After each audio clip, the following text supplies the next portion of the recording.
Salam saudara yang dikasihi Tuhan Yesus, selamat datang di channel ini. Semoga saudara semua selalu dalam keadaan sehat, penuh sukacita dan berlimpah berkat Tuhan. Kali ini kita akan membahas tentang cara membangun hubungan yang harmonis dengan keluarga, teman, dan rekan kerja. Hubungan yang harmonis adalah hubungan yang penuh dengan kasih, damai, saling menghormati, dan saling mendukung. Hubungan yang harmonis sangat penting untuk kesehatan mental, emosional, dan spiritual kita.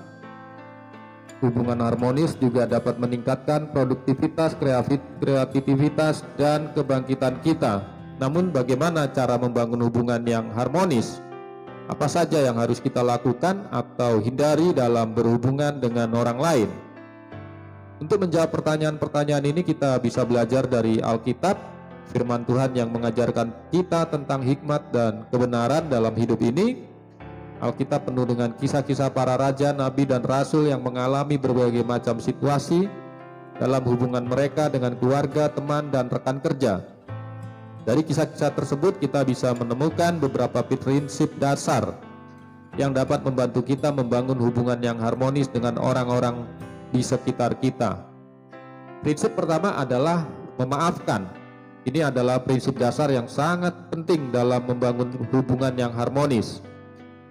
Memaafkan berarti melepaskan rasa sakit, marah, atau dendam yang kita rasakan terhadap orang lain yang telah menyakiti atau mengecewakan kita.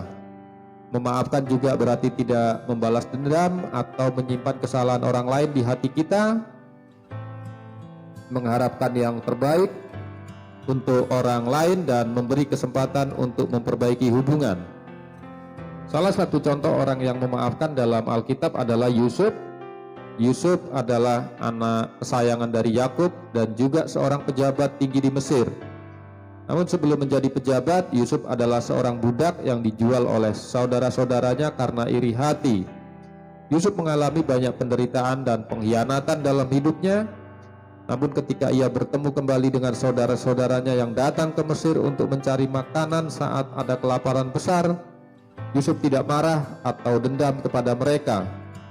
Sebaliknya, Yusuf memaafkan mereka dengan tulus dan berkata bahwa apa yang mereka lakukan adalah rencana Tuhan untuk menyelamatkan banyak nyawa. Ayat Alkitab yang berkaitan dengan prinsip ini adalah Kolose 3 ayat 13 yang mengatakan, sebagaimana Tuhan telah mengampuni kamu, demikianlah kamu pun harus mengampuni. Prinsip kedua adalah berkomunikasi. Ini adalah prinsip dasar yang juga sangat penting dalam membangun hubungan yang harmonis. Berkomunikasi berarti menyampaikan pikiran, perasaan, atau kebutuhan kita kepada orang lain dengan cara yang jelas, sopan, dan efektif. Lalu mendengarkan pikiran, perasaan, atau kebutuhan orang lain dengan cara yang aktif, empatik, dan terbuka. Berkomunikasi juga berarti menyelesaikan konflik atau masalah yang ada dalam hubungan dengan cara yang bijaksana dan adil. Salah satu contoh orang yang berkomunikasi dalam Alkitab adalah Nehemia. Nehemia adalah seorang pejabat istana di Persia dan juga seorang pemimpin pembangunan kembali tembok Yerusalem. Namun sebelum menjadi pemimpin pembangunan, Nehemia adalah seorang pelayan Raja Artasasta. Ketika ia mendengar bahwa tembok Yerusalem hancur dan bangsanya menderita, Nehemia merasa sedih dan berdoa kepada Tuhan. Kemudian ia berkomunikasi dengan Raja Artasasta dengan cara yang hormat dan berani dan meminta izin untuk pergi ke Yerusalem untuk membangun kembali temboknya. Nehemia juga berkomunikasi dengan rakyat Yerusalem dengan cara yang menginspirasi dan meyakinkan, dan memimpin mereka untuk bekerja sama dalam menghadapi tantangan dan ancaman dari musuh-musuh mereka. Ayat Alkitab yang berkaitan dengan prinsip ini adalah Kolose 4 ayat 6. Jadilah pembicara yang baik, kata-katamu harus selalu menyenangkan dan bermanfaat, supaya kamu tahu bagaimana harus menjawab setiap orang. Prinsip ketiga adalah menghargai. Ini adalah prinsip dasar yang juga sangat penting dalam membangun hubungan yang harmonis. Menghargai berarti mengakui dan menghormati keunikan, kelebihan, atau kekurangan orang lain, Menghargai juga berarti tidak meremehkan, mengkritik, atau mengejek orang lain karena perbedaan pendapat, keyakinan, atau gaya hidup mereka. Tidak membanding-bandingkan atau bersaing dengan orang lain secara tidak sehat, tetapi saling menghormati dan mendukung. Salah satu contoh orang yang menghargai dalam Alkitab adalah Barnabas. Barnabas adalah seorang rasul dan penginjil yang sangat baik hati dan murah hati. Barnabas selalu menghargai orang-orang yang ia temui dalam pelayanannya.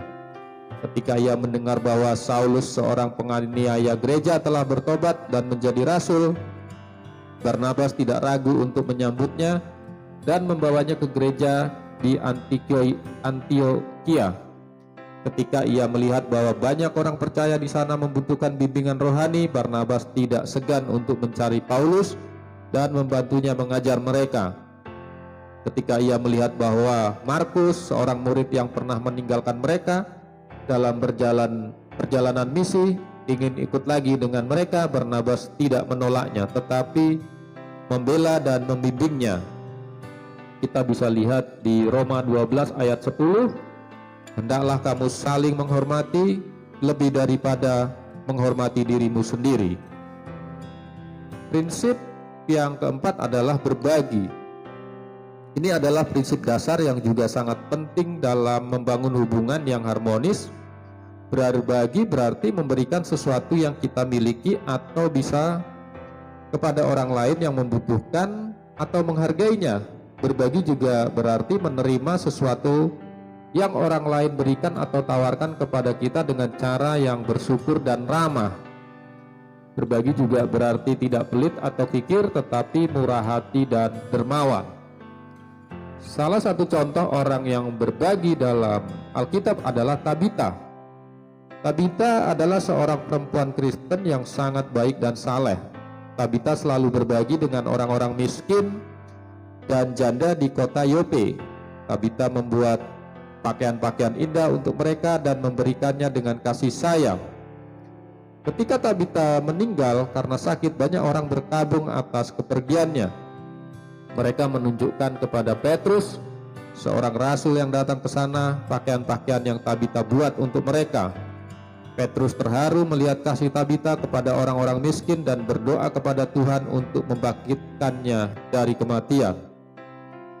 Kita bisa lihat di Lukas 6 ayat 38, yaitu berilah dan kamu akan diberi sesuai takaran yang baik, yang dipadatkan, yang digoncang, dan yang tumpah keluar akan dicurahkan ke ribaanmu, sebab ukuran yang kamu pakai untuk mengukur akan diukur kepadamu. Prinsip kelima adalah mencintai. Ini adalah prinsip dasar yang juga sangat penting dalam membangun hubungan yang harmonis. Mencintai berarti mengasihi orang lain tanpa memandang latar belakang, status, atau perbedaan mereka. Mencintai juga berarti mengorbankan diri sendiri demi kebaikan atau kebahagiaan orang lain. Tidak membenci, memusuhi, atau menyakiti orang lain, tetapi selalu berbuat baik, ramah, dan pengampun. Salah satu contoh orang yang mencintai dalam Alkitab adalah Yesus. Yesus adalah anak Allah yang datang ke dunia untuk menyelamatkan manusia dari dosa dan maut. Yesus mencintai semua orang, baik orang yang percaya maupun yang tidak percaya kepadanya. Yesus mengajar, menyembuhkan, dan memberkati banyak orang tanpa membeda-bedakan mereka. Yesus juga rela mati di kayu salib untuk menebus dosa-dosa kita dan bangkit dari kematian untuk memberi kita hidup yang kekal. Yesus adalah teladan sempurna dari kasih Allah yang agung dan ajaib. Kita bisa lihat di Yohanes 3 ayat 16, karena begitu besar kasih Allah akan dunia ini sehingga ia telah mengaruniakan anaknya yang tunggal, supaya setiap orang yang percaya kepadanya tidak binasa melainkan beroleh hidup yang kekal. Itulah prinsip-prinsip dasar tentang cara membangun hubungan yang harmonis dengan keluarga, teman, maupun dengan rekan kerja. Semoga kita semua dapat mengaplikasikan prinsip-prinsip ini dengan orang-orang di sekitar kita. Demikian pembahasan kita kali ini. Semoga renungan ini bermanfaat bagi saudara dan menambah pengetahuan kita semua. Sampai jumpa dalam pembahasan selanjutnya. Sehat selalu, Tuhan Yesus memberkati.